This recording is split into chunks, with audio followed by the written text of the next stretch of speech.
जहां धीमी धीमी ठंड और आती हुई गर्मी के मौसम का सभी लुत्फ उठा रहे थे। और इस सुहाने मौसम के साथ संडे की सुबह का मजा उठाते हुए शैलेश जी अपने दोस्त के साथ चाय की चुस्कियां ले रहे थे। संडे की सुबह और चाय, यही तो है असली कमाई। क्या सुरेश? ये भी कोई बोलने की बात है शैलेश? वैसे बहू, अगली बार ना मेरी चाय जरा फीकी बनाना। चीनी जरा ज्यादा पड़ गई थी आज। लग रहा था मानो किसी ने चाय में चाशनी घोल दी हो, बस रसगुल्ले डालने की देर थी। तो मेरे घर चल, तेरी भाभी के हाथों की चाय पिलाता हूँ तुझे। भाभी के हाथों की चाय की परतर तो कोई कर ही नहीं सकता। सब कुछ एकदम सही मात्रा में। मजाल है स्वाद इधर से उधर हो जाए। कहीं जाने की जरूरत नहीं पड़ेगी पापा जी, अब से मैं ध्यान रखूंगी। और चाय पीकर सुरेश अपने घर चला जाता है। वैसे पापा, चीनी तो ज्यादा नहीं थी चाय में। हाँ, दूध जरा कम लग रहा था। ये दूध वाला ना आजकल दूध बड़ा खराब ला रहा है। आधे से ज्यादा तो पानी मिला रहता है इसके दूध में। अब से चाय बनाओगी ना तो दूध में पानी ही मत मिलाना। वैसे भी आजकल चाय काफी पतली बन रही है। सभी नसीहतें सुनकर टेबल से सभी के झूठे कप उठाकर प्रिया किचन में जाती है। हाँ, जैसे प्रिया सबकी पर्सनल काम वाली है ना। अपने घर से लेकर आए थे क्या मुझे? आँख खुलती नहीं कि चाय का प्याला चाहिए सबको। हाथ में चाय चाहिए भाई, वो भी कोई उठ कर लेना नहीं चाहता। और चाय बना दो, हाथ में दे दो तो ऐसी नहीं चाहिए, वैसी नहीं चाहिए, वैसी है। हद हो गई। अपने ससुराल वालों की चाय पीने की आदत से परेशान प्रिया खुद से बड़बड़ा रही थी कि तभी उसकी मुसीबत बढ़ाने उसकी ननद मेघा वहां पहुंच जाती है। अरे कोई घर पर है कि नहीं? अरे मेघा, आजा आजा, कितने दिनों बाद आई तू। अरे पूरी सूख गई है। दामाद जी कैसे हैं और बाकी सब कैसे ससुराल में? अरे बैठनी तो दो मम्मी, इतनी दूर से ट्रेवल करके आई हूँ, थक गई हूँ। चाय पिला दो ना भाभी, तो थोड़ी थकान दूर हो जाए। अरे प्रिया देख, तेरी ननद आई है, एक कप चाय रख दे। जी पापा जी, रखती हूँ। चाय की कप उठाते वक्त ही मुझे पता था कि अभी फिर मुझे चाय सर्व करनी पड़ेगी। ये तो बस एक झलक मात्र थी, वरना हिंदुस्तान में ऐसा कौन सा घर होगा जहाँ पर एक भी चाय का दीवाना न रहता हो। और इसी तरह कुछ चाय के शौकीनों के घर में बहू बनकर आ गई थी प्रिया। सवेरे सवेरे अपनी ननद के साथ बाकी सभी को चाय पिलाकर कप उठाकर कप धोने प्रिया जैसे ही किचन में जाती है कि विवेक कहता है, संडे बिना कब पार हो जाता है पता ही नहीं चलता। अभी तो लग रहा है कि मैं उठा था, नहाने भी जाना है। क्या करूं, नहाऊं कि छोड़ दूं? क्या छोड़ दूं? हफ्ते में एक दिन तो तू नहाता है, कौवा कहीं का। जा नहाने जा अभी। अच्छा, मैं गीजर ऑन करके आता हूँ। अब सुनो ना, जब तक पानी होता है प्रिया, एक कप चाय ही रख दो। बहू चाय बना रही है तो मेरे लिए भी बना दो, एक कप मैं भी पी लेती हूँ। मौसम से अभी तक ठंडक गई नहीं, गला भी ना जरा भारी भारी लग रहा है। अच्छा प्रिया, चाय बना रही हो तो क्या मैं भी एक घूंट पी लूंगा? बस ज्यादा नहीं, हाँ थोड़ा सा। फिर से चाय? ओहो, परेशान होकर प्रिया झूठ कह देती है। अब दूध नहीं है, दूध खत्म हो गया है पापा जी, चाय नहीं बन पाएगी, तुम नहा लो ना विवेक। लो बताओ, अब दूध खत्म हो गया। चलो कोई बात नहीं, मैं लेकर आता हूँ बहू, उसमें कौन सी बड़ी बात है। और ये कहकर जैसे ही शैलेश घर से बाहर निकलने के लिए दरवाजा खोलता है, वो देखता है कि सामने दूध वाला दूध की बाल्टी लिए खड़ा है। बिल्कुल सही समय पर आया है तू।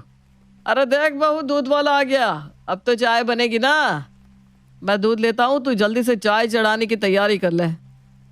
देखिए, अब जो भी चाय पिएगा अपना कप अपने पास ही रखेगा, बार बार धोना मुझसे नहीं होता। कोई बाहर से आ जाए तो उसे देने के लिए कप ही नहीं बचता, क्योंकि सारे कप तो धोने में ही होते। बात तो बिल्कुल सही कह रही है बहू। देखो भाई, सब अपना अपना कप अपने पास रखो। मैं तो एक ही कप में सुबह से रात तक चाय पीता हूँ। बहू भी अकेली कितना काम करेगी, जिसे देखो उसका काम बढ़ा देता है। सब समझ गए ना? जब जल्दी से चाय चढ़ा दे, वरना पानी गर्म हो जाएगा। विवेक को नहाने भी तो जाना है। प्रिया करती भी क्या, किसी को उस पर तरस ही नहीं आ रहा था, और हमेशा की तरह वो किचन में जाती है और बड़बड़ाती हुई चाय बनाने लगती है।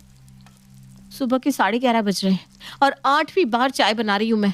फिर इनको नाश्ता अलग चाहिए, दोपहर का खाना अलग चाहिए, स्नैक्स अलग चाहिए, और जिस तरह सब 24 घंटे चाय चाय चाय पीते रहते हैं, लगता है स्टोव पर चाय का सॉस पैन ही चढ़ाकर छोड़ दूं। इतना इरिटेट होने के बाद भी प्रिया चाय बनाकर सभी को देती है और खुद भी चाय पी रही होती है। तभी मेघा टिप्पणी करते हुए कहती है, सुबह में तो नहीं बोला प्रिया कुछ, पर अब से ना ध्यान रखना, मैं दूध वाली चाय नहीं पीती, okay? I only take black tea. Diet भी तो देखनी पड़ती है ना। अब तुम्हारी तरह पेट निकाल कर तो घूम नहीं सकती मैं। तुम्हारी जीजा जी को पसंद नहीं है। अरे तो खुद क्यों नहीं बना लेती? सभी को चाय नाश्ता करवाकर प्रिया किचन में दोपहर का खाना बनाने जाती है।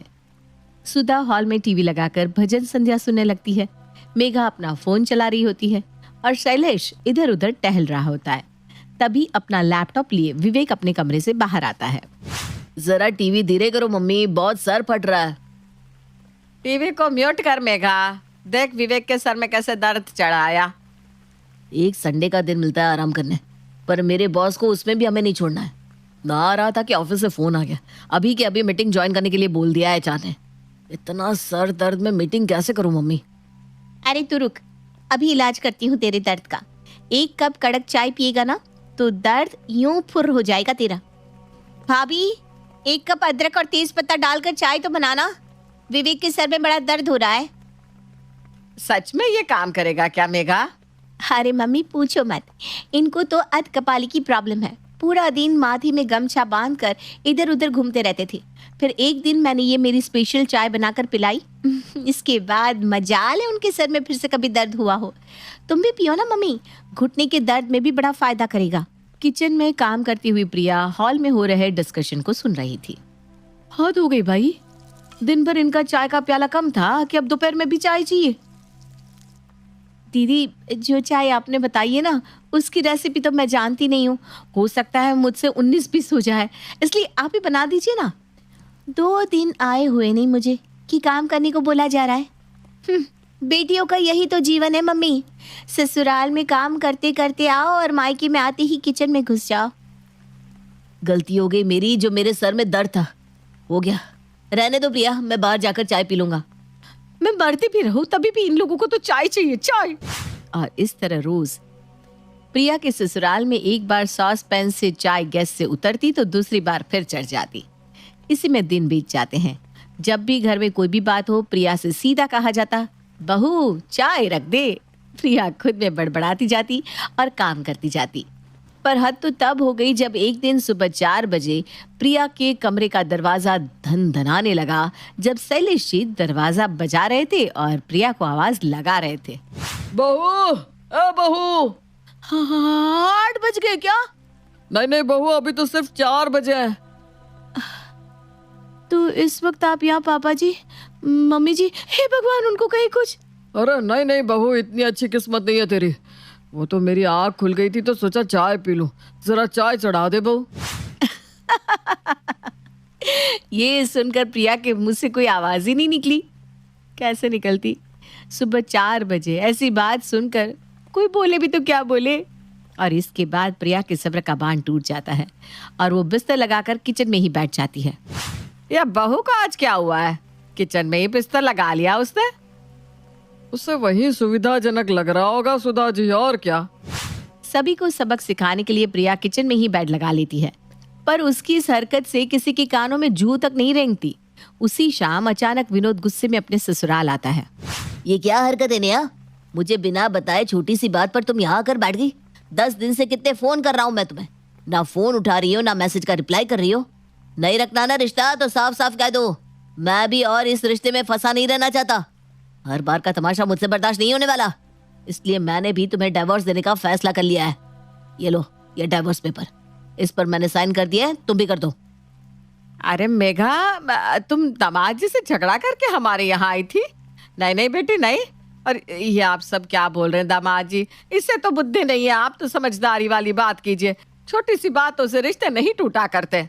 हाँ दामाद जी। और एक ही पल में अचानक ही पूरे घर का माहौल बिगड़ जाता है। इसी बीच प्रिया कहती है, लगता है ये लंबा चलेगा, तो चाय रख दूं जीजा जी? पापा जी तो पियेंगी ही। दीदी की ब्लैक टी तो 5 कप बना दूं? अरे बहू, ये कोई वक्त है क्या चाय पूछने का? आग लगे चाय को। इस घर में आप कभी कोई चाय नहीं पिएगा। दामाद जी, पहले आप इस मैटर को सॉर्ट कीजिए। मैटर का क्या है? मैटर तो सॉर्ट हो गया ससुर जी। और विनोद जिस काम से अपने ससुराल आया था वो तो उसने पूरा कर लिया था। जैसे ही शैलेश चाय को राम राम करता है, विनोद अपनी भाभी को आंख मारता है। तो उठिए मेघा जी, चलिए अपने ससुराल। रोती हुई मेघा दरवाजे से बाहर